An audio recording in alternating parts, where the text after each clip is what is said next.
I was still waking up feeling empty, feeling like I needed to feed more of my addiction.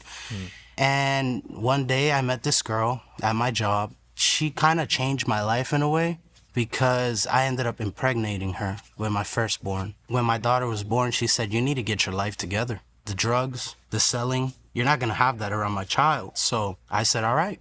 So I stopped. I started trying to get my act together. But, obviously without Christ, we can't do nothing. At the time, I got a job and ended up quitting the job. And I started partying like crazy because I was trying to run from the responsibility of being a father. I was trying to create a fantasy world where I was just going to the club. I'm not having a daughter. It's all good. And I ended up leaving her alone. For most of her pregnancy, she was sleeping on the bed by herself while I was out in the club cheating with other women. And she got tired of it. So when my daughter was born, my daughter grew up with a separated mother and father. And I ended up going into the Molly. I got addicted to Molly, started getting deep into the club scene. And the only time I would be happy is when I took Molly. Until one day I went to Club Space in Miami and I bought a Molly that wasn't Molly. I basically overdosed. When I went to the hospital, they told me that I had overdosed on speed.